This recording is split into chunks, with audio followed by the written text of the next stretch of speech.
السلام علیکم ورحمۃ اللہ وبرکاتہ. نحمده ونصلي على رسوله الكريم. أما بعد فأعوذ بالله من الشيطان الرجيم. بسم الله الرحمن الرحيم.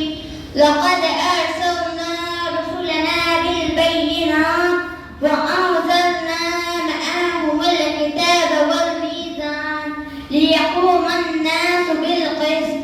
صدق الله مولانا العظيم. درود شریف کا ہدیہ پیش کرے پڑھے میرے ساتھ مل کر با آواز بلند. الصلاۃ والسلام علیک یا رسول اللہ.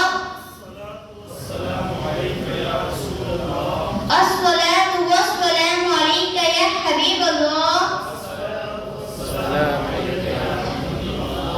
الصلاۃ والسلام علیک یا نبی اللہ. وعلی آلک وَأَصْحَابِكَ یا نور اللہ. پیارے آقا صلی اللہ علیہ وسلم کی کنیزوں، آج میری تقریر کا ٹاپک ہے نظام مصطفیٰ صلی اللہ علیہ وسلم. خطبہ مسنونہ میں جو آیت کریمہ تلاوت کی اس کا ترجمہ ہے.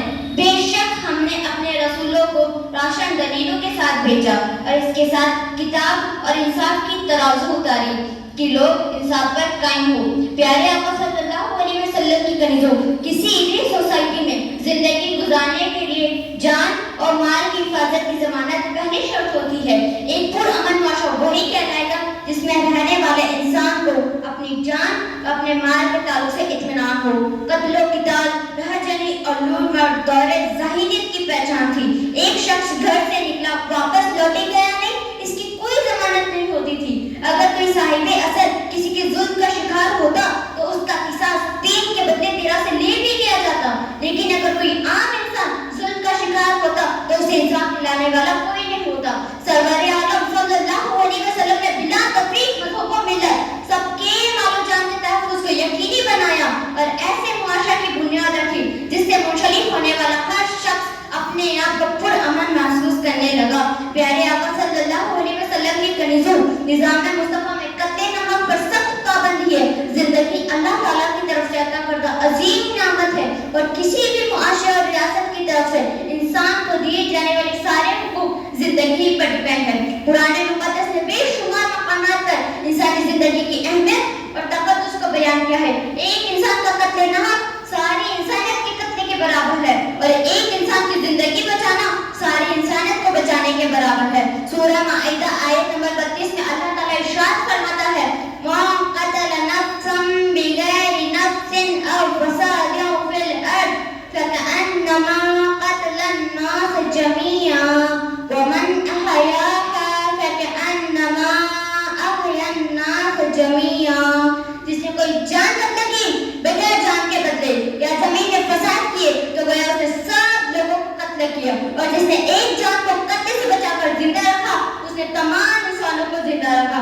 اگر کساست میں قتل کرنا ہے تو اس کے لیے نظام کی پابندی ضروری ہے اور اس میں ظلم و زیادتی سے بچنا ضروری ہے. تنگدستی کی اور خوف سے اولاد کو قتل کرنے سے منع کیا ہے. وَلَا تَقْتُلُوا أَوْلَادَكُمْ خَشْيَةَ إِمْلَاقٍ نَحْنُ نَرْزُقُهُمْ وَإِيَّاكُمْ. اور اپنے اولاد کو قتل نہ کرو مفلسی کی ڈر سے، ہم تمہیں بھی اور انہیں بھی روزی دیں گے. ان آیات میں غور کرے کہ جن جن اسباب کی بنیاد پر کسی انسان کو زندگی سے محروم کیا جاتا تھا ان کا ذکر کرتے ہوئے تاکید کی. سبب کچھ بھی ہو، اس انسان کا کوئی حق نہیں بنتا کہ وہ کسی سے جینے کا حق چھین لے. پیارے آقا صلی اللہ علیہ وسلم کی کنیزوں، نظام مصطفیٰ میں اموال کے تحفظ کا بھی پورا بندوبست ہے. قرآن حدیث کے مختلف مقامات پر اسلامی قوانین مرتب ہے. کسی کا مال یہاں آپ نہیں لے سکتے.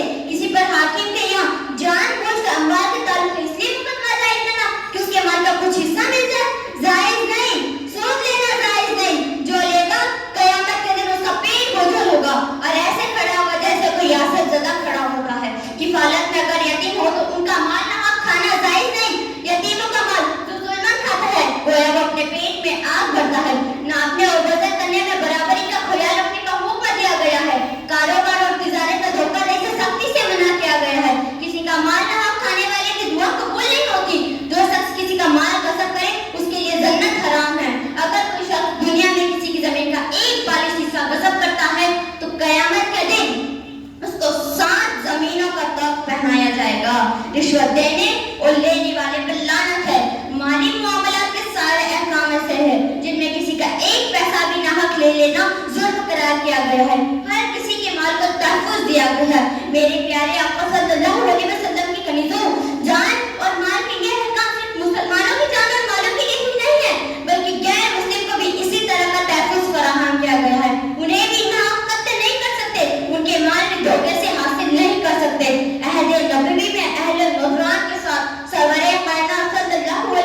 کا مذہب، ان کی زمینیں، ان کا مال اور ان کے راہب اور پادری اور موجودہ اور غیر موجودہ افراد اور ان کے مویشی اور قافلے اور ان کے مذہبی مقامات کے ضامن اور ذمہ دار اللہ تعالیٰ کے رسول محمد صلی اللہ علیہ وسلم ہے۔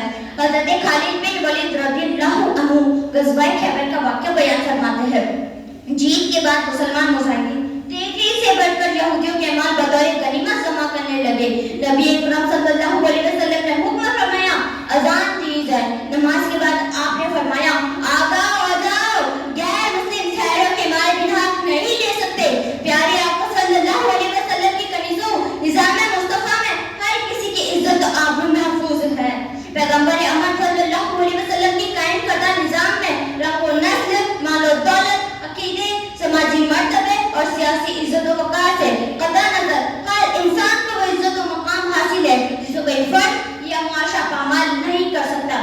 یہ اسلامی ریاست کی ذمہ داری ہے کہ وہ اپنے شہریوں کی عزت و وقار کی حفاظت کرے اور ایسا کوئی بھی قانون لاگو نہ ہونے دے جس سے معاشرے میں کسی بھی شہری کی عزت و وقار کی پامالی کی راہ نکلتی ہو۔